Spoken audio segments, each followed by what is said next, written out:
aussi, sachez que je suis content de vous voir. Ça va être le moment pour les enfants de monter en haut dans les classes. Sachez, il y a une pouponnière pour les petits bébés. Ensuite, jusqu'à la 6e année, il y a des classes en haut. Alors, ce n'est pas dans la salle multi, c'est en haut. Vous pouvez vous présenter dans votre classe maintenant. Et pendant ce temps-là, je vais vous inviter à tourner dans votre Bible pour nous préparer déjà pour le passage au chapitre 73 dans les psaumes. Le psaume chapitre 73.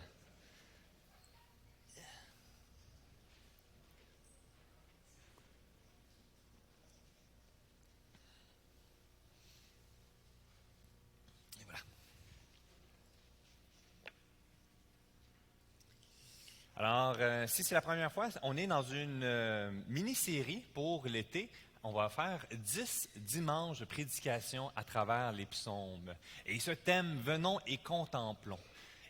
Notre prière, c'est que ce soit une occasion dans l'été, dans les prochaines semaines ou dans les semaines qui ont déjà passé. Vous voyez, rendu déjà presque mi-juillet, ça avance vite. Que ce soit une occasion de pouvoir venir s'abreuver dans les psaumes dans l'été. Même si vous pouvez prendre ce défi de lire les psaumes au complet dans les vacances, ou du moins dans le temps souvent qui est moins intense dans la période de l'été, pour certains, à moins que vous travaillez saisonnier, mais de venir à la rencontre de Dieu. Et ce titre, « Venons et contemplons », et que ça puisse être une occasion de pousser encore plus loin notre adoration auprès de ce Dieu saint. Que cette occasion d'étude, de série dans les psaumes, nous puissions évaluer notre état de cœur lorsque nous nous tournons vers lui. À travers cette adoration le dimanche matin, à travers cette adoration que nous pouvons avoir en famille, individuellement, lorsque nous rassemblons dans nos maisons avec nos enfants et notre épouse, époux, et dans ma propre adoration, notre propre adoration seule. Comment j'élève mon adoration auprès de ce Dieu saint? Et ces psaumes sont remplis de richesses pour nous aider à nous éclairer dans nos motivations, dans notre émerveillement et notre compréhension de cet accès que nous avons à ce Dieu saint. Et vous savez, j'aime lire les nouvelles et je lisais dernièrement la situation en Chine. Je ne sais pas si vous avez entendu dans les nouvelles, peut-être dans la période de Pâques ou de Noël, plusieurs nouvelles ont sorti dans les médias à travers les grandes persécutions auprès des églises. Certains les autorités sont rentrés dans l'église avant le service de Noël pour fermer l'église. D'autres sont rentrés, ont pris le pasteur, puis sont partis avec, puis les gens n'ont plus revu le pasteur. Ou est-ce que certains ont été tabassés, menacés de mort, pour qu'ils puissent arrêter de pouvoir célébrer et de pouvoir louer ce Dieu-là, notre Dieu. Certaines églises, leurs bâtiments ont été fermés. Et ça avait passé aux nouvelles qu'ils ont décidé de se rassembler aux portes de l'église pour pouvoir louer le Seigneur. Cette adoration à travers des moments de persécution et d'épreuve.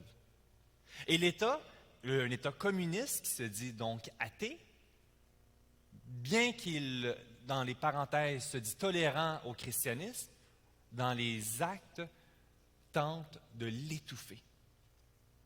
Et le fruit, c'est le contraire. Nous voyons une grande croissance dans le christianisme en Chine. Difficile à quantifier, étant des églises underground cachées, mais c'est une réalité qui est présente. Comment est-il possible d'adorer lorsque nous allons à contre-courant de notre société? Lorsque nous sommes éprouvés, que nous souffrons et que je suis dans le découragement et que je regarde autour de moi et que je vois ceux qui rejettent Dieu dans l'abondance et au contraire, moi, dans l'épreuve. Comment ces églises en Chine peuvent continuer à célébrer le Seigneur avec cette paix, malgré les grandes persécutions qu'ils vivent? Et la Chine en est juste un exemple, on pourrait en sortir plusieurs. Même parmi vous, certains ont fui la persécution. Comment cultiver cette adoration au détriment des circonstances externes? Et dans ce psaume, le psalmisme va nous accompagner dans sa propre réflexion qu'il a faite afin de développer une saine compréhension de son adoration au détriment des circonstances. Et nous allons lire ensemble le psaume 73.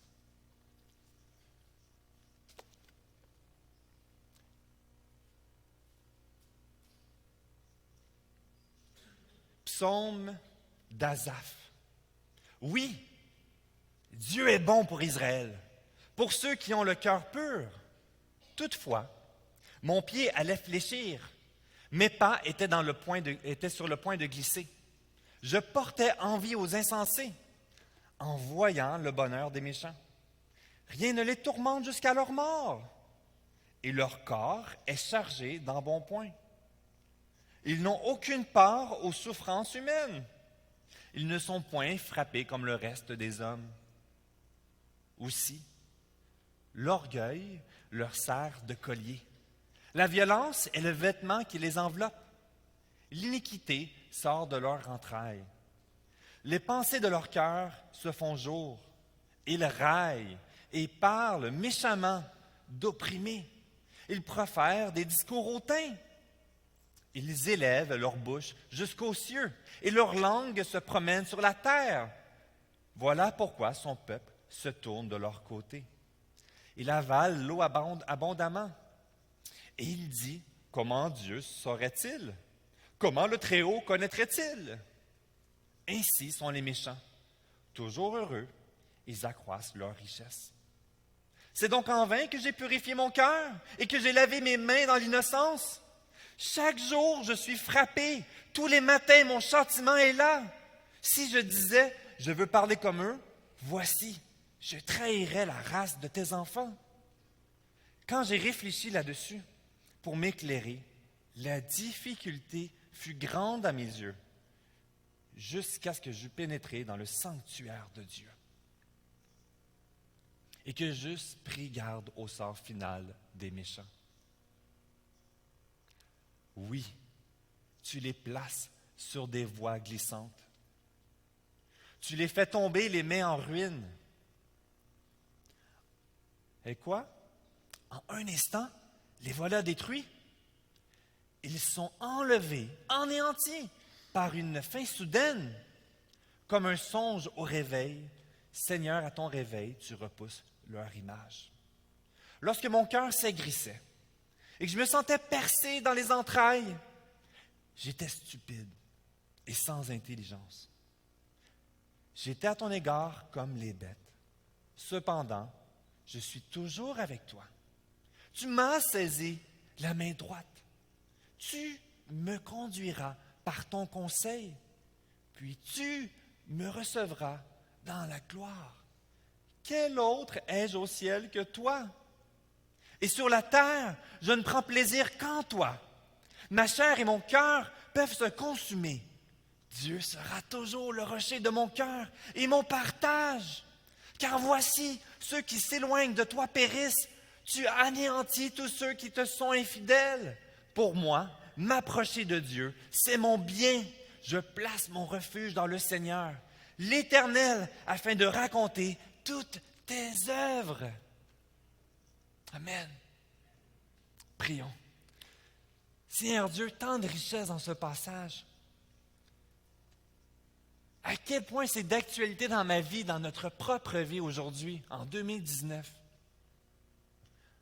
Nous pouvons nous sentir pressés de tous côtés, de voir l'orgueilleux, l'arrogant s'enrichir, être dans la prospérité, dans la joie, et me sentir dans la pauvreté, dans l'épreuve.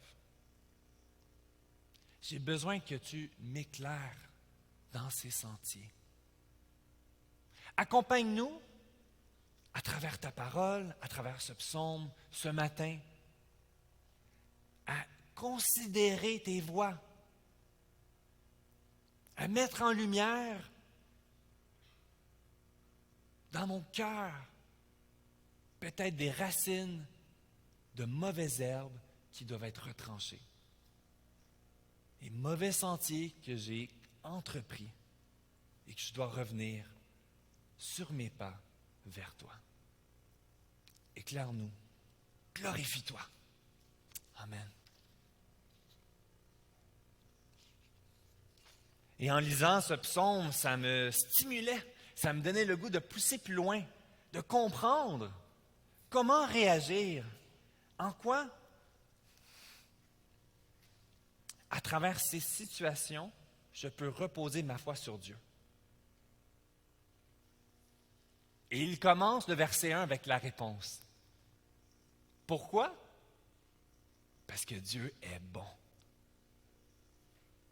Il commence dans ce premier verset et c'est cette déclaration qui est importante, cruciale. Il est important de nous rappeler, de comprendre, de saisir cette grandeur de cette déclaration. Dieu est bon. Dieu est bon pour Israël, pour ceux qui ont le cœur pur.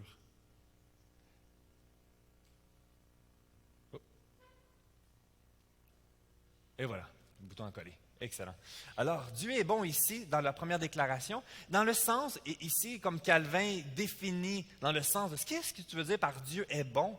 Jusqu'à maintenant, il est bon comme signe et gage de garantie qu'il est bon pour toujours. C'est un terme définitif, pas temporaire, pas dans une occasion. Dieu est bon.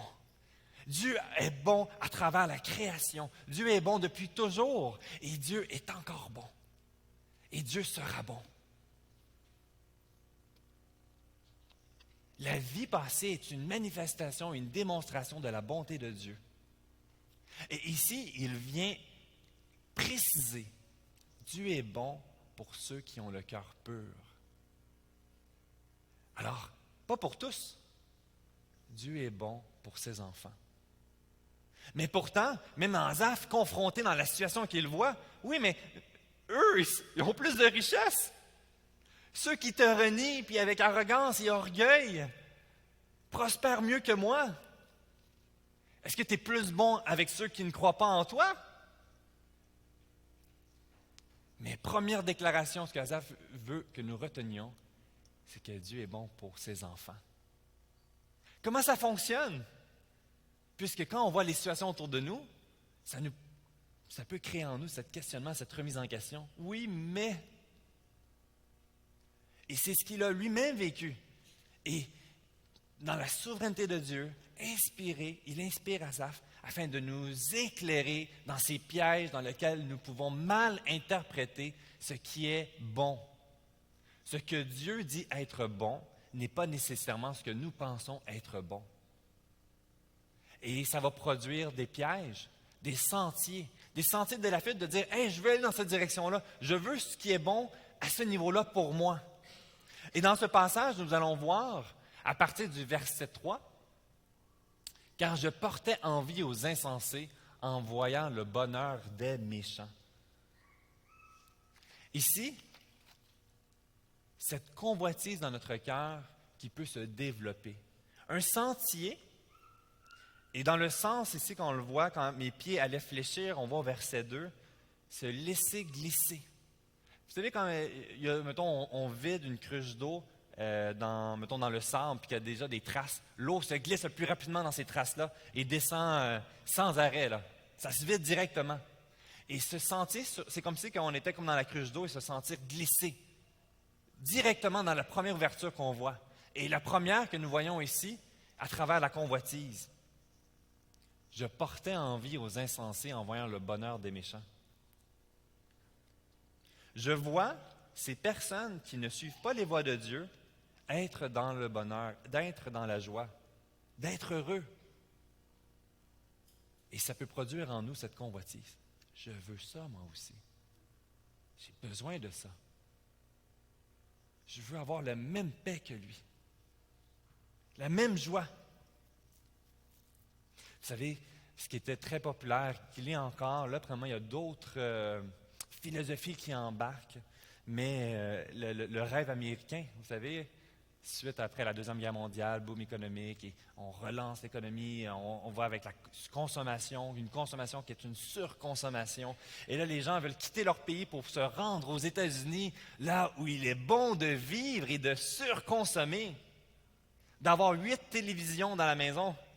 Des fois, on déménage, on y met, puis la première chose qu'on voit, c'est une télévision dans la maison.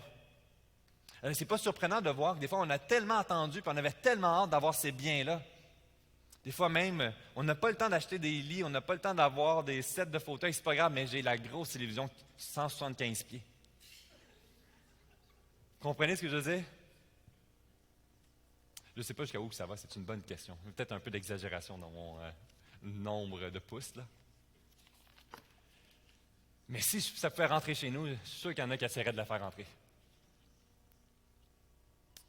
Pourquoi dans ces racines de ce sentier de la convoitise, je vois eux qui sont heureux et qui prospèrent? Et ça produit en moi ce désir de vouloir avoir ça aussi. Et prospérer, combien doivent travailler en dessous de la table pour pouvoir doubler leurs revenus ou autres? Falsifier les déclarations, travail autonome, à quel point c'est plus facile d'en mettre de côté, de ne pas déclarer. Et certains même, ça devient difficile de compétitionner avec d'autres, parce qu'ils ne déclarent pas tout, donc peuvent descendre les coûts. Et de dire, hey, si je désobéissais et que je cachais mes revenus, je serais capable de faire plus de revenus. Je pourrais mieux compétitionner avec d'autres. Et on est confronté avec cette convoitise de tomber dans les voies du méchant. Parce que tu vois que lui, il prospère mieux que toi. Pourquoi lui a reçu une promotion au travail? Pourquoi lui a reçu un héritage familial? Combien d'histoires d'horreur on entend suite aux héritages familiales? Qu'on se bat en cours pour réussir à avoir une plus grande part. Et lui, il n'était même pas présent. Puis moi, je suis un enfant de Dieu, moi, je suis un chrétien, puis j'ai été présent jusqu'à la fin. Je mérite d'avoir cet héritage-là. Cette mise en garde, notre cœur tortueux regarde les sentiers des méchants. Et lorsqu'on nous voyons l'abondance et la richesse qu'elle peut produire, nous sommes tentés d'aller dans cette même voie-là. Et le Seigneur le sait, il nous met en garde, et il nous a mis en garde à plusieurs reprises. On le voit entre autres dans le psaume 37, verset 1, je ne l'ai pas mis ici. Psaume de David, « Ne t'irrite pas contre les méchants, n'envie pas ceux qui font le mal. Faisons attention, ce sont des insensés. » Et il y a plusieurs richesses dans ce passage-là ici.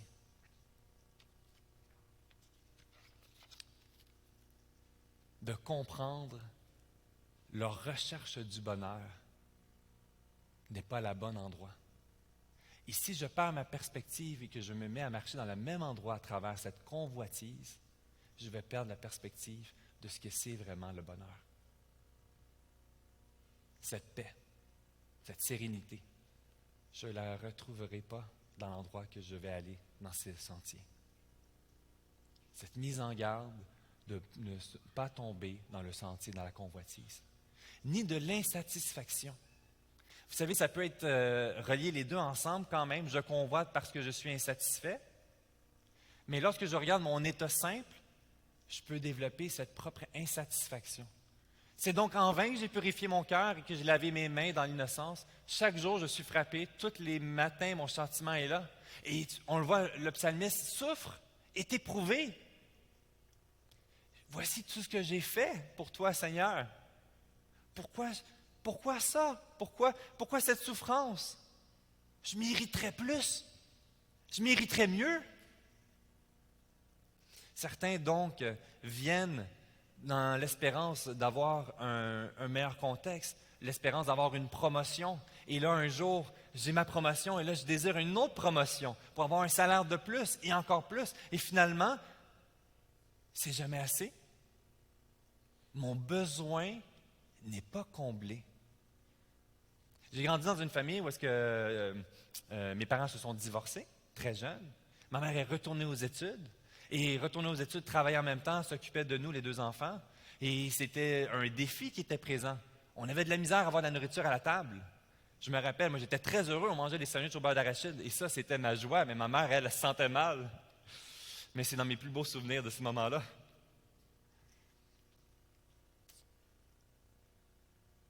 Mais un jour, dans ma famille, on a prospéré. Et j'ai vu dans ma famille élargie cette insatisfaction.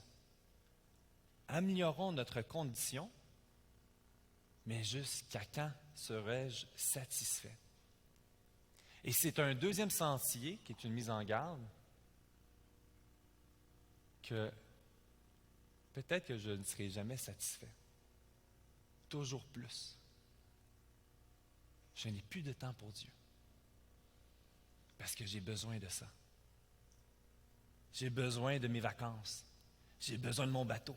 J'ai besoin de ma troisième auto, mon autre chalet. Et je tombe dans cette insatisfaction. Et dire, si Dieu m'aime, c'est les bénédictions, je profite des fruits que Dieu m'a donnés.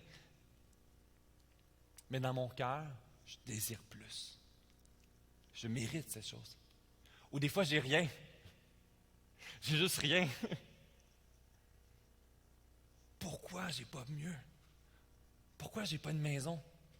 Pourquoi je suis encore en appartement? J'aimerais tellement ça avoir un auto. Et je suis malheureux.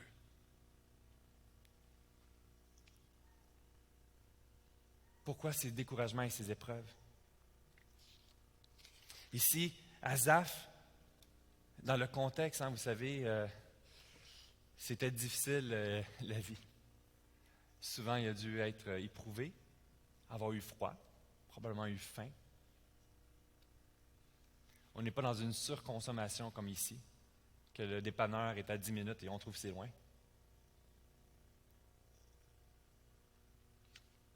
Il a été éprouvé, il a vu l'arrogant, le méchant autour se vanter, et lui dans les petites choses.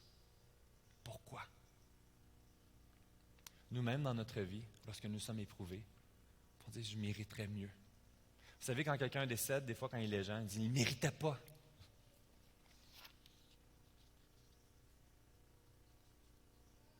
Pourquoi lui plus qu'un autre? Tomber dans ce sentier de l'insatisfaction.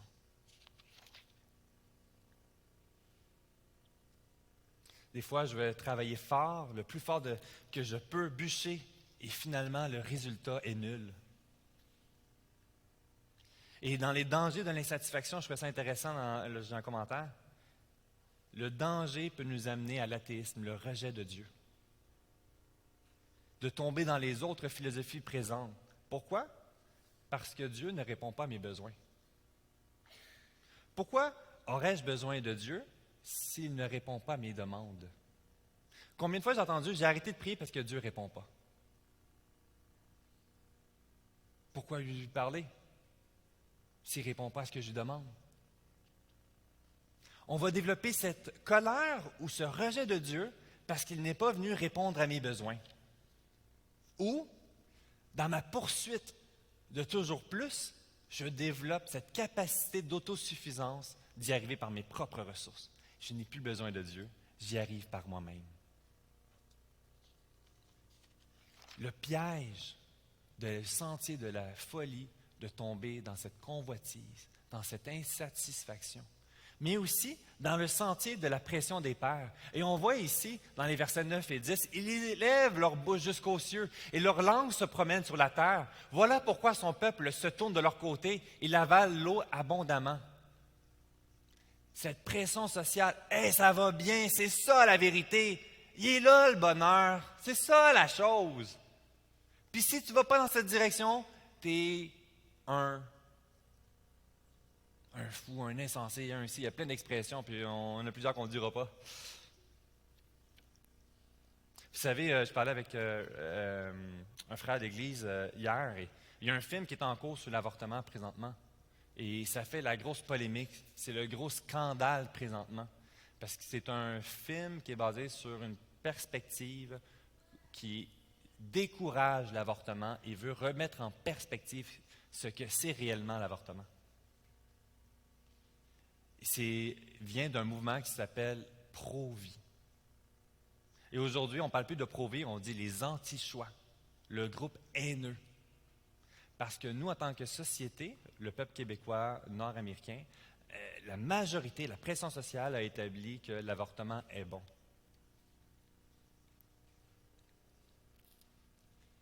Et ça fait ressortir une influence forte, même dans les églises.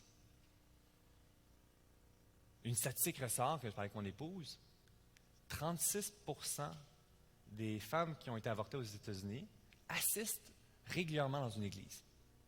C'est une réalité qui transcende la culture, les gens qui assistent à travers différentes religions, différentes églises. C'est une réalité qui est bien plus présente qu'on peut l'imaginer. Et cette pression est forte aujourd'hui. Et elle a toujours été forte, cette pression. Mais la manifestation de cette folie dans laquelle on s'est lancé à travers l'histoire change, évolue. Et aujourd'hui, nous sommes confrontés à la pression des pères. Bien que certains aient dit, oui, mais l'avortement, c'est bien pour le viol, reconnaissons sincèrement que les raisons principales, c'est pour le bien-être de notre prospérité personnelle ou pour le bien-être de la prospérité de l'enfant. Plusieurs vont le faire parce que ce n'est pas le bon moment pour eux. Je dois terminer mes études. Je n'ai pas assez de richesse financière pour prendre soin de cet enfant-là. Il y a peut-être des besoins plus particuliers que je ne suis pas équipé pour le faire. Et notre position est évidente. Nous sommes pour la vie.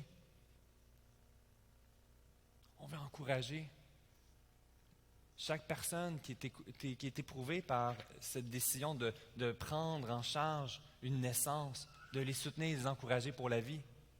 Mais la pression est tellement forte que même laisser sous-entendre de dire « je suis pour la vie », tu seras considéré comme une personne haineuse. Si tu es confronté avec une grossesse, même nous, naissance numéro 4, la personne nous vient comme un peu une reproche. C'est beaucoup 4, hein? Il faut que tu t'en occupes de tes enfants, là. Tu vas arrêter, là. Je vous connais même pas! Il y en a qui se croisent au magasin, à l'épicerie, voisins sur le coin de la rue. Wow! La pression est là. Et c'est facile, parce que je subis une pression, parce que la masse dit que c'est dans cette direction, de suivre cette direction. C'est tellement dur d'aller à contre-courant. Puis je ne suis pas en train ici de mépriser puis de juger la personne. Ici, dans l'Assemblée, même certains, probablement, peut-être, ont vécu, ont passé, connaissent. Ce n'est pas un esprit de jugement à ton égard, loin de là, mais de tristesse. Parce que la vie est précieuse aux yeux de Dieu. Ne nous laissons pas forcer d'aller dans un sentier à cause de la pression des gens autour de nous. Mais c'est tellement dur d'y arriver. C'est tellement dur lorsque je suis éprouvé, lorsque je suis à bout, lorsque je suis découragé. Je suis fatigué. Je vois lui, l'arrogant, l'insensé, qui élève sa voix, qui se glorifie. Et en plus, dans sa folie, il réussit. Pourquoi je souffre comme cela? C'est injuste.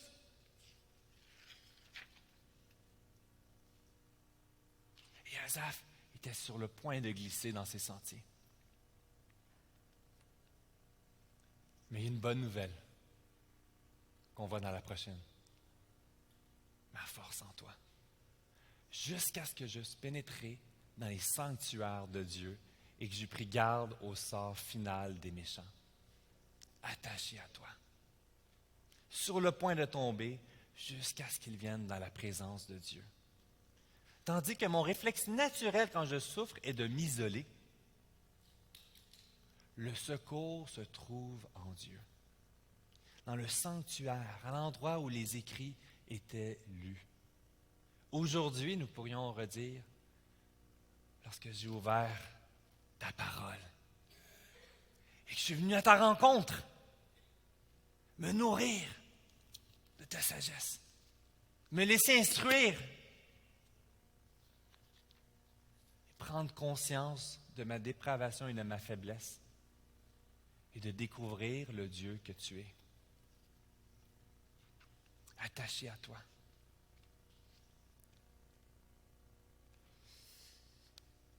dans le psaume 18, nous force, dans le psaume 18, versets 2 et 3. « Je t'aime, ô Éternel, ma force.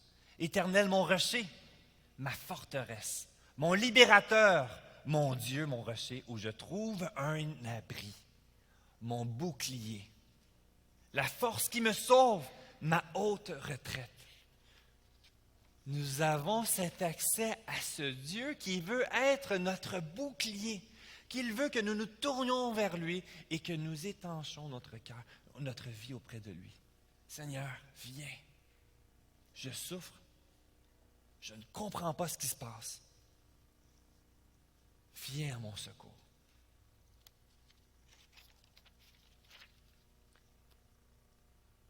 Un accès direct et simple à travers notre adoration et nos prières, que trop souvent nous nous privons nous-mêmes et que par la suite nous reprochons Dieu.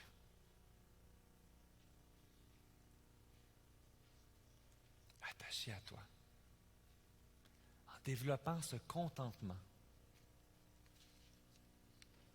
le contentement de ce que Dieu fait fructifier dans ma vie. Non par comparaison, lui, il est moins mature dans la foi. Moi, j'ai 5 années de vie chrétienne de plus que lui, je devrais être rendu là. Contentement dans notre relation avec Dieu, parce que Dieu va bénir dans notre vie, il va nous amener. Et la beauté de l'Église, c'est justement que nous sommes une diversité qui sort de l'entendement. Nous avons des classes sociales différentes, nous avons des ethnies différentes, nous avons des bagages différents, des blessures différentes, et nous sommes rassemblés ensemble. Pas par un esprit de jugement, de jalousie. Nous avons la même richesse, et nous sommes pleinement satisfaits en cette richesse. En Christ. Il vient répondre à tous mes besoins. Il n'y a pas de place de VIP ici. Nous sommes tous des êtres pécheurs, imparfaits, rachetés par la grâce de Dieu. Et Dieu va nous utiliser différemment. Nous allons être éprouvés différemment. Nous allons revenir de contextes différents et être dans des démarches et des parcours que nous ne connaissons pas encore, mais que Dieu connaît. Et Dieu est bon. Soyons dans le contentement, dans ce que Dieu fait fructifier dans nos vies. Pas dans la négligence. Ah, c'est pas grave. Je me contente de ce que j'ai. Je vais prendre un prêt. Je vais m'endetter. C'est pas grave. C'est pas ça que je parle. Je vais tout jouer mon argent au casino, puis si ça marche, ça marche pas, c'est pas grave, parce que j'ai le contentement. Non, ça c'est la négligence, c'est pas pareil. Le contentement à travers ce que j'ai, je prends plaisir qu'en toi. Qu'ai-je autre au ciel que toi et sur la terre? Je ne prends plaisir qu'en toi. Le psaume 73, 25. C'est ça qu'on l'a dit déjà. Ici, dans la citation, lire rapidement dans le livre Institution de la religion chrétienne, Jean Calvin, cette réalité, elle est présente. Ça ne date pas des années 2000, des années 80, des années 90. Le cœur est tortueux et désire ça. Les biens dont nous jouissons ont été créés afin que nous reconnaissions leur auteur et que nous bénissions sa bonté par des actions de grâce. Où sera l'action de grâce si par gourmandise tu absorbes tellement de vin et de nourriture que tu en deviens stupide, inutile pour le service de Dieu et incapable de faire ce qui relève de ta vocation? Où est la reconnaissance envers Dieu si l'abondance incite à la chair à de mauvais désirs, infecte l'intelligence d'impureté jusqu'à l'aveugler et à l'empêcher de discerner le bien du mal? Comment remercier Dieu qui nous donne les vêtements que nous portons si leur style nous pousse à l'orgueil ou au mépris des autres, si la coquetterie incite à la séduction? On aurait pu dire que ça a été écrit en 2019. Vous ne trouvez pas? Tellement d'actualité encore aujourd'hui. Le Proverbe 30. éloigne de moi la fausseté et la parole mensongère.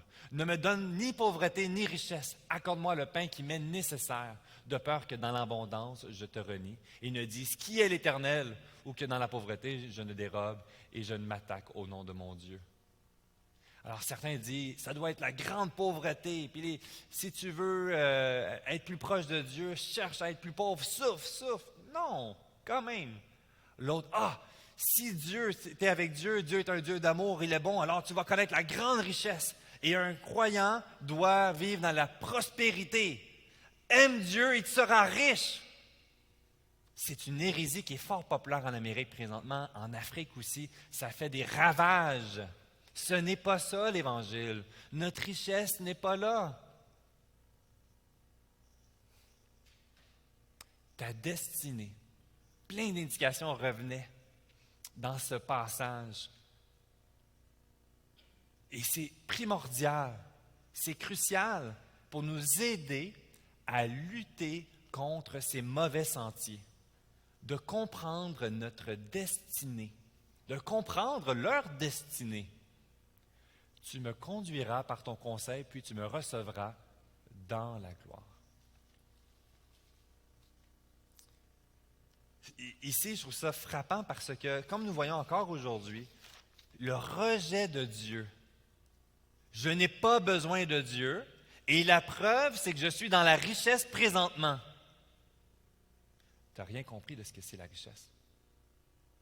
Parce que sache que tôt ou tard, tu vas mourir. Et tout ça, tu vas le perdre. Mais ce n'est pas grave, parce que ce qui compte, c'est aujourd'hui. Tu peux le croire. Mais sache qu'après ta mort, c'est autre chose. Tu vas le regretter solide. Combien d'expressions sont sorties? Je ne sais pas, pour peut-être les plus jeunes, une expression s'appelle YOLO, Y-O-L-O, en anglais. Tu ne vis qu'une seule fois. Alors profite-en. Une autre expression qui est sortie hors contexte, mangeons et buvons, car demain, nous mourrons. Profitons-en d'abord! Tu n'as rien compris. Leurs vêtements, ils se revêtent des parures temporaires du monde présent. Le but est de déconnecter le concept essentiel de l'éternité pour se focaliser sur le petit court terme du présent de notre vie sur Terre. Alors, je vais essayer de amasser le plus de joie possible dans le peu de temps que j'ai. Et ils réussissent à trouver une forme de joie, temporaire, imparfaite et limitée.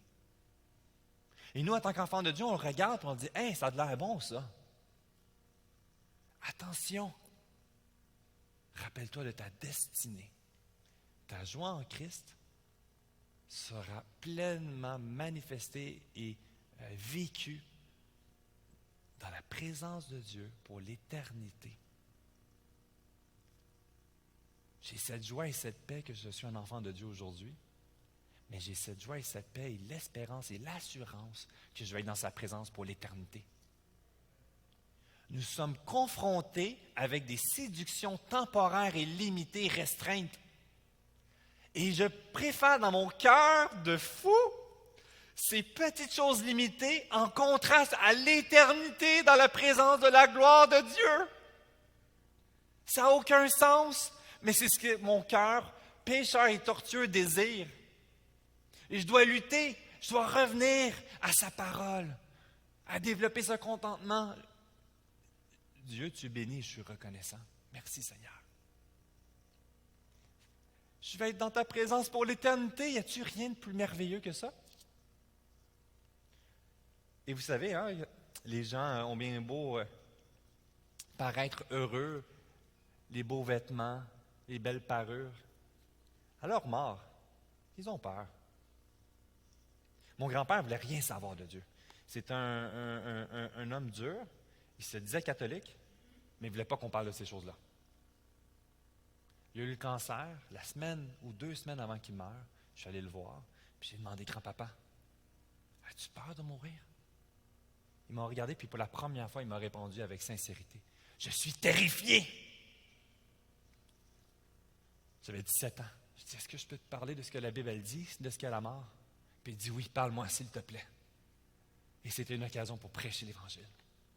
J'ai aucune idée où est-ce qu'il se situe présentement, mais il a entendu l'Évangile. Toute sa vie, c'est un homme qui montrait le contrôle de ses ressources. Mais ultimement, on a bien beau le renier, on meurt tous à un moment donné. Après quoi vient le jugement. Où est-ce que tu te situes? Quelle est ta destinée à toi? Ce n'est pas parce que tu viens à l'église dimanche après dimanche que tu es un enfant de Dieu. Ce n'est pas parce que tu as des ressources que tu as le bonheur de Dieu d'être son enfant. Tu peux t'amasser ses biens, mais la joie ne repose pas dans ses biens. Dieu est bon pour ceux qui craignent Dieu. Le Seigneur sait délivrer de l'épreuve les hommes pieux et réserver les injustes pour être punis au jour du jugement. Cette compréhension omniprésente de la justice manifestée dans le plan souverain de Dieu à travers le jugement. Nous vivons des épreuves, nous vivons les répercussions et les conséquences du péché, de mon propre péché, mais aussi du péché des autres. Et ça met en lumière encore l'urgence de la situation de prêcher l'Évangile, d'annoncer la bonne nouvelle qu'il est possible d'être en paix, d'être libéré de ce corps pécheur le jour du jugement, lorsque je serai dans la présence de Dieu. Et on ne sait pas quand ça va arriver, mais il faut être prêt. De garder cette perspective, de lutter contre tout ce qui est dans l'influence présente de notre contexte, qui nous amène vers le présent, vers le limité, vers le temporaire, puis de dire non, je ne veux pas ça. Mon cœur le veut. Il y a des choses qui sont attirantes, mais ma joie est en Christ, premièrement. Ma perspective. Et je ne veux pas prendre des décisions au détriment de l'Évangile. Je ne veux pas adorer la richesse que Dieu me donne au lieu du Dieu qui me l'a donné. De la remettre en perspective. Vous comprenez ce que je veux dire? Je ne suis pas en train de parler en mal que si Dieu t'a donné une richesse, que c'est mal, tu dois te sentir mal. Mais sois reconnaissant, le contentement, sois généreux.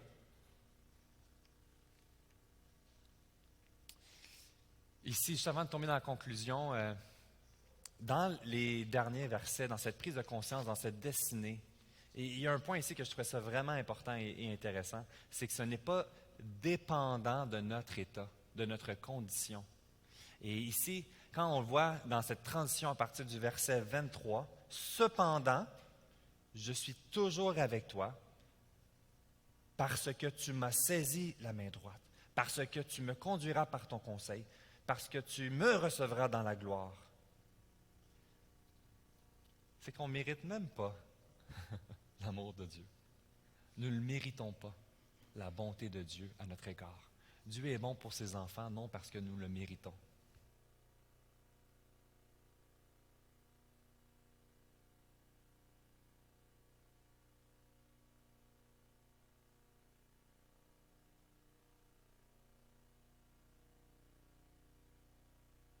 Alors, non parce que nous sommes bons, non parce que nous sommes fidèles, mais parce que lui seul est fidèle.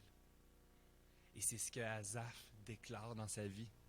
Malgré qu'il était sur le point de tomber, il est resté. Non parce qu'il est bon et meilleur que nous, parce que Dieu l'a préservé. Dans cette conclusion, et j'ai invité l'équipe d'adoration, au verset 28, « Pour moi, m'approcher de Dieu, c'est mon bien. Je place mon refuge dans le Seigneur, l'Éternel, afin de raconter toutes tes œuvres. Car oui, Dieu est bon pour Israël, pour ceux qui ont le cœur pur. » Amen. Et dans cette culture, de développer ensemble cette compréhension de ce qui est bon en Christ, dans notre relation avec lui, au détriment des épreuves, des découragements, des circonstances, de la pression des pairs à notre égard, de ne pas chercher à nourrir et à aller dans ses sentiers, mais à revenir attaché à sa parole et à développer cette compréhension de l'éternité dans sa présence par sa grâce et pour sa gloire. Et c'est pour ça qu'ensemble, nous célébrons son nom. Nous louons ce Dieu glorieux, manifesté à la croix pour nous, être indigne, lui, Dieu saint. Et terminons par la louange et l'adoration.